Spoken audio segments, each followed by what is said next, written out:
It is a bittersweet moment for me to be delivering a speech at my daughter's wedding.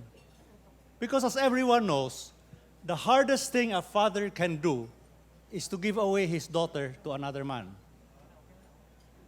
But tonight, I'm actually happy for our newlyweds. Because there is nobody else in the world I would rather have Krystle marry than Slater. Oh. Again, everybody. 1, 2, 3. Oh. That's right, Slater. You heard me right. You're my number one choice for Krystle's husband. Because Tom Cruise is married. And Jackie Chan is too old. So you're number one. In spite of the fact that when you were still courting Krystle and we met each other in Starbucks Oak Ridge, you did not even recognize me. But I recognize you because you're very popular, man. Krystle is a very special lady in more ways than one. Did you know that there is a special story to the date of her birth? Back when Irene was pregnant with Krystle, we knew she had to have a cesarean section. So we consulted the Taoist temple for the best date for the delivery. And January 8th was picked as the best date. So we made the arrangements with the doctor and the hospital, and then I realized we had a Toastmasters meeting on that day. I was the president. I was scheduled to deliver a speech. I couldn't be absent from that meeting. And since I couldn't postpone the meeting, I did the only other thing possible. I postponed Krystle's birth. So 2 days later, on January 10, Krystle was born. The only person in the world whose birthday was determined by a Toastmasters meeting. And I'm happy to say that after only 2 months, Irene finally let me back into our room. When Krystle was a little girl, about waist high, she would bounce her head on my stomach and say, "Jelly belly!" I guess that was her way of telling me I needed to lose weight. She would also always give me a very big hug every day. And then she would call her elder brother and sisters and say, "Give Daddy a hug. Daddy needs a hug." Everybody together now. 1, 2, 3. Oh. And you know what? When Krystle was a little girl, she also always slept in our bed with Irene every night. Once I asked her, "Kryz, will you sleep with Daddy and Mommy forever?" And she said yes. So I teased her, "What about after you get married?" And she said, "I will still sleep with you. My husband can sleep on the floor." Now we all know how children are with promising anything and then forgetting about it later. So I said, "Put it in writing." And she did. Here is Krystle's letter. I promise, wrong spelling, I promise to sleep in Daddy's bed always, and when I get married, my husband will sleep on the floor. Krystle, heart.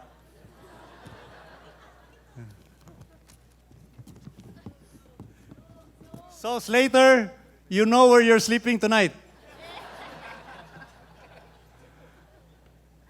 Slater and Krystle, your wedding day will truly be a very memorable occasion that you will remember forever. I, for example, very clearly remember exactly where and when I married your mom. What escapes me now is, why?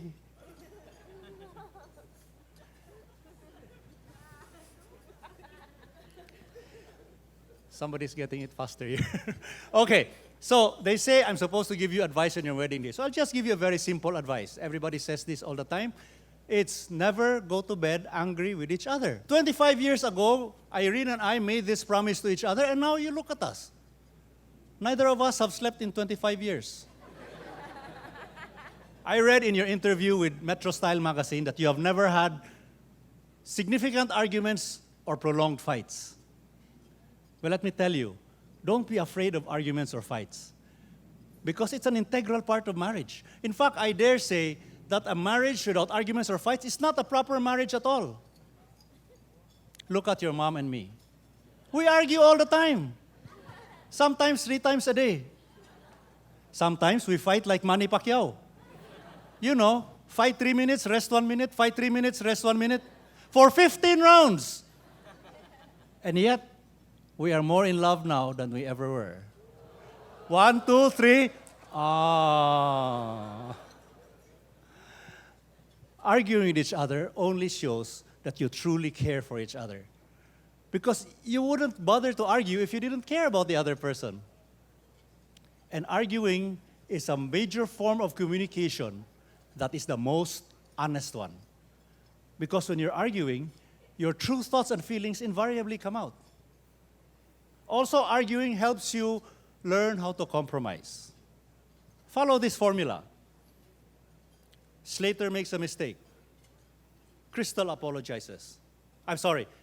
Slater makes a mistake. Krystle gets angry.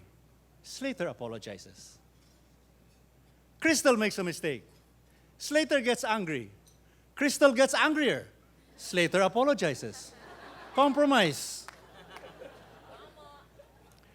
Slater, it is because I have learned to compromise this way so well that Irene and I have had 35 years of happy marriage. 35 years.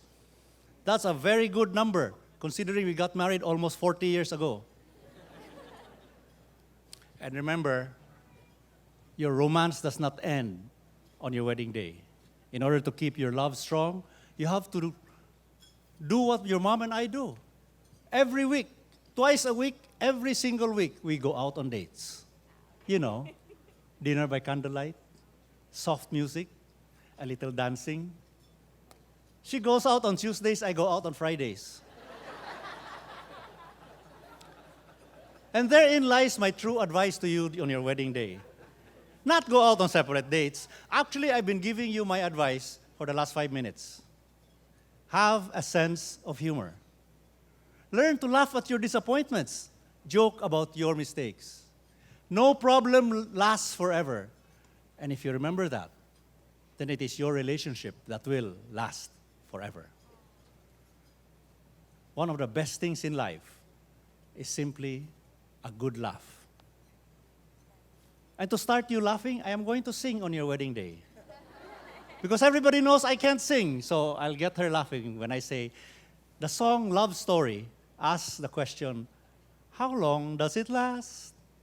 Can love be measured by the hours in a day?